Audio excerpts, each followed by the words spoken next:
State-controlled media in China recently reported that the government is trying to reach an agreement with other nations on operations in the South China Sea. Such a deal could reduce tensions in the area. However, talks on the agreement have been going on for more than 10 years, with little progress.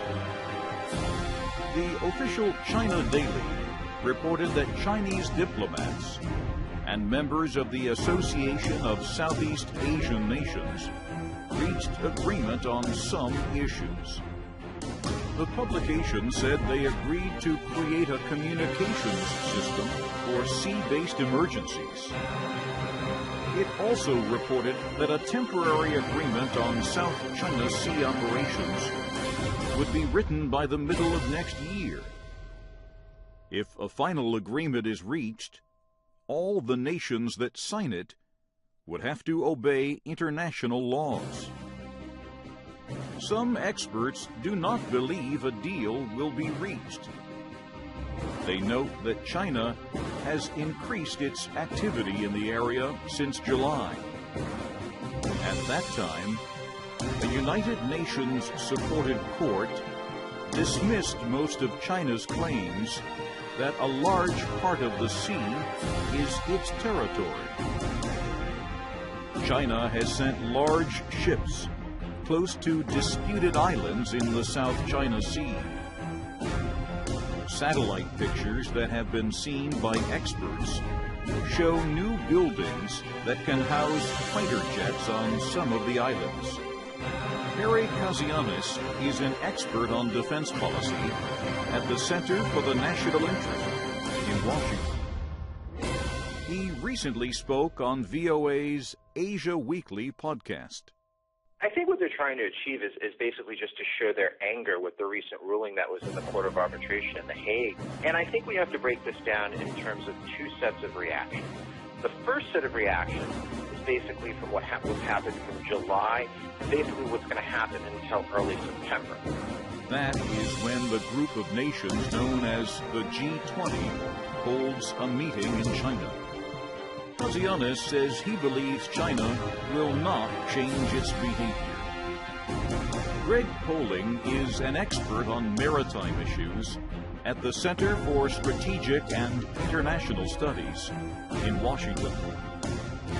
He says China's long-term goal is to control the area.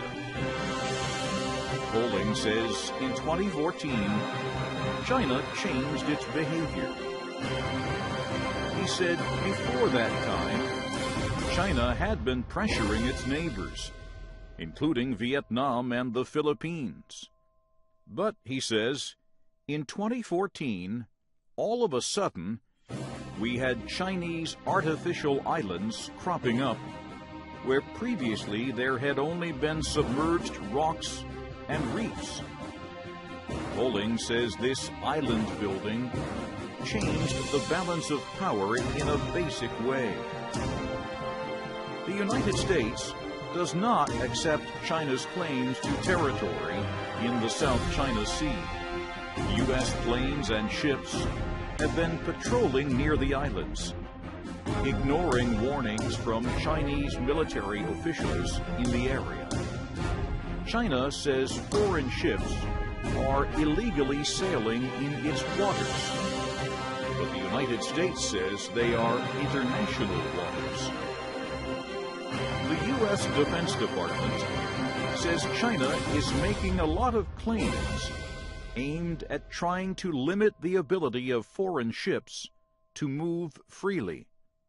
Poling says the United States and its allies must decide whether they are willing to challenge China if it continues to try to control large areas of the South China Sea. If China is absolutely committed to this strategy, no matter the diplomatic cost, then it's hard to see what the international community or those most involved, like the U.S. or Japan, can do. Poling says ideas that could be considered include trying to stop China by force. But he says a longer-term plan might be to tell the world what Beijing is doing, in the hope that China's leaders will understand that their behavior is hurting their own interests. Bolling says it is important to understand that the dispute may go on for many years, and that diplomatic pressure may be the only tool you have. I'm Christopher Jones Cruz.